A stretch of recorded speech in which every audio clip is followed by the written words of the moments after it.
Hello बच्चों, let's read the question. The question says, read the extracts given below and answer the questions that follow each. Let's read the extract now. This is your big surprise. I said you wouldn't kill me and I was right. Why do you think I'm here today and gone tomorrow? Never see traits people. ये तुम्हारे लिए एक बहुत बड़ा surprise होगा। और मैं सही बोल रहा था कि तुम मुझे नहीं मारोगे, और मैं इस बात को लेके बहुत सही था। क्यों लगता है तुम्हें ऐसा कि मैं आज यहाँ हूँ, कल मैं कहीं और चला जाऊंगा और मैं बिजनेस पीपल से मिलूंगा भी नहीं। इस एक्सट्रैक्ट से जुड़े कोई भी क्वेश्चन को आंसर करते वक्त हम क्या की पॉइंट्स ध्यान में रखेंगे।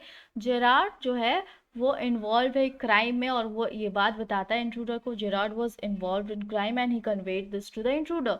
और अगर इंट्रूडर उसे इम्पर्सोनेट करता है, उसका अभिनय करता है उसे मारने के बाद, तब भी चांसेस है कि वो अरेस्ट हो जाएगा और ये उसके इरादों को सर्व नहीं करता है, right. So if the intruder impersonate Gerard, then also there are chances of being arrested, so he wouldn't kill him and it does not serve his purpose. आइए देखते हैं पहला क्वेश्चन क्या है। पहला क्वेश्चन है, who speaks these lines and to whom. ये lines कौन स्पीक कर रहा है, किसे बोल रहा है ये लाइन्स? जेरार्ड जो है वो बोल रहा है ये लाइन्स इंट्रूडर को। What big surprise did the speaker give. क्या बड़ा एक सरप्राइज देता है वो, क्या शॉकिंग सरप्राइज देता है लिसनर को स्पीकर। जेरार्ड जो है वो एक्सप्रेस करता है कि वो भी बहुत डरा हुआ है अरेस्ट होने से, क्योंकि लिए वो भी एक क्राइम में इन्वॉल्व है, राइट। और जो इंट्रूडर है वो सरप्राइज हो जाता है, क्योंकि लिए उसको पता ही नहीं था कि जेरार्ड भी किसी क्राइम में इन्वॉल्व था। तो इस आंसर को हम कैसे फ्रेम करेंगे? Gerard speaks these lines to the intruder. Gerard expressed that he too was afraid of being arrested because he was involved in crime. The intruder was surprised because he was unaware of this aspect of victim.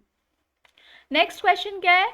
What was the speaker right about? Why was he right? speaker किस बात को लेके सही था और वो क्यों सही था? जेरार्ड जो है वो बताता है कि वो अपने स्टेटमेंट को लेके सही है कि इंट्रूडर उसे नहीं मारेगा, क्योंकि लिए वो भी इन्वॉल्व है एक क्राइम में, किसी क्राइम में वो भी इन्वॉल्व है, और इंट्रूडर जो चाहता है वो अब क्राइम से और पुलिस से पीछा छुड़ाना चाहता है, राइट, जेरार्ड बनकर। ये तो उसके इरादों को सर्व नहीं करता है। तो इसका आंसर हम कैसे फ्रेम करेंगे? Gerard was right about his statement that the intruder will not kill him because he was too involved in a crime, and if the intruder kills him to impersonate him, then this would not serve his purpose to dodge the police. Last question क्या है? What impression did the speaker wish to give the listener by claiming to have an irregular schedule?